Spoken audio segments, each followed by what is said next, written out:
Hey guys, I figured it's time I get the final installment of the responsible gun owner video done. I think this would be part 9, maybe. So this one, I'm going to try to keep it short. The question is, so you had to shoot, what now? Or even let's say you didn't have to shoot, you had to draw your gun. Well, there's a couple things that are going to happen. There's a couple things that need to happen, and there's a couple things you need to control. And keep in mind, I'm not a lawyer. I'm not giving you legal advice. Consult your local laws, talk to your local attorneys for that. Well, number one, before any of this happens, you want to make sure that you haven't done something stupid. In the land of social media and cameras everywhere, there's evidence being collected against you at all times. And that stuff, whether we like it or not, pretty much lasts forever. So in the event that, let's use an example. Let's say with all these quote-unquote protesters blocking the streets, let's say on social media you make a post that just says one day, if those idiots ever get in front of me, I'm going to run them over. Well, just by saying that, you have now incriminated yourself. So let's say you're minding your own business and protesters come out of nowhere and all of a sudden they're blocking your car and you fear for your life and you would have a self-defense claim and you get out of there and you accidentally run over and kill one of them.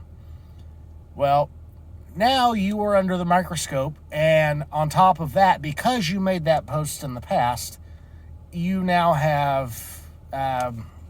I don't remember what the term would be, but basically you admitted that you would do it. So therefore it becomes premeditated. And it's a lot harder to beat that than it is the self-defense claims. So you have to use your brain. Don't make baseless claims. Don't post stupid stuff on the internet. Even be careful who you talk to, because most people don't have your back. It's unfortunate, but you may find a couple people here and there who are willing to step up and speak for you, but the vast majority of them, they don't care. So nobody loves you like you do. Nobody's going to protect you like you will. So protect yourself always, whether it be refraining from posting something on the internet. Make sure that you're properly trained and always carrying a firearm. But anyway, so a situation happens and your gun is required to come out of its holster.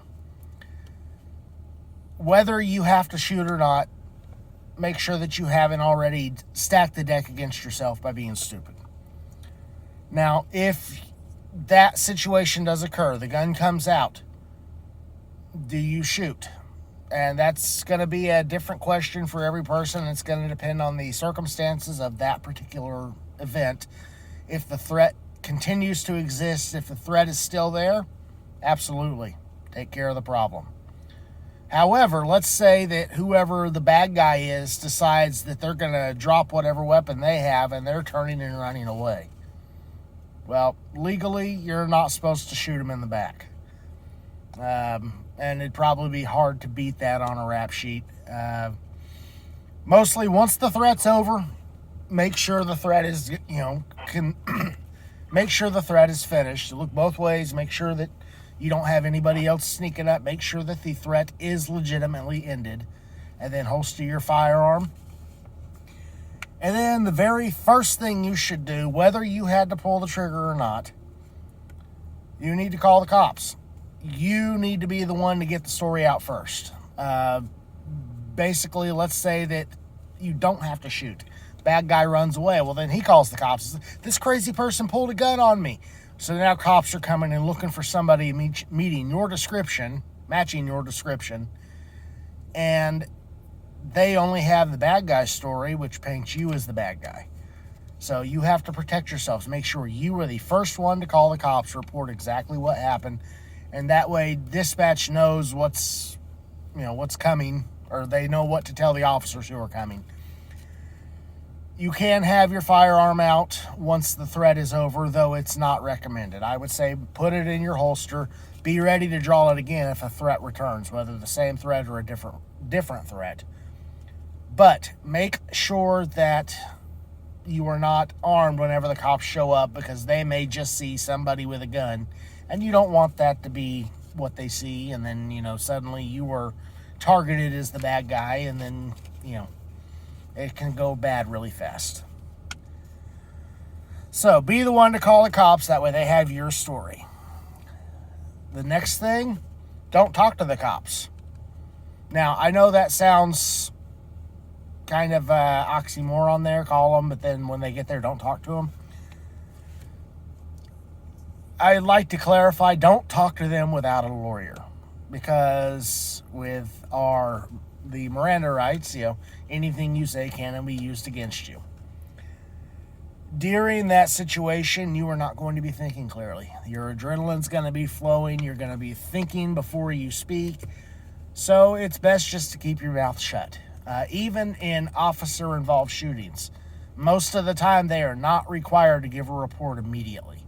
They usually will wait 2 to 3 days, let that person calm down, let them get their head back in the game before they step up to the plate. You should do the same thing. Don't be hostile, don't be argumentative, just be, basically, I would like an attorney present before I say anything. And stick to that. Don't let them trick you up. Don't let them ask you questions, because naturally they ask you something and you're going to be a hopeful citizen, so you want to answer. That's going to bite you in the ass. Don't let that happen. So that's pretty much it. I mean, there's more that's going to happen. You're probably going to have to go through legal proceedings if you do shoot somebody. Hope that there's, in this world of cameras, hopefully there's a camera on the situation and they can see what actually happened. That way, you have something to collaborate your story. But yeah, talk through it with your lawyer. Do what you can to protect yourselves. Anyway, that's going to wrap up this video. And tomorrow I'm going to try to get on and do a little bit of talking about myself. So we'll see you then.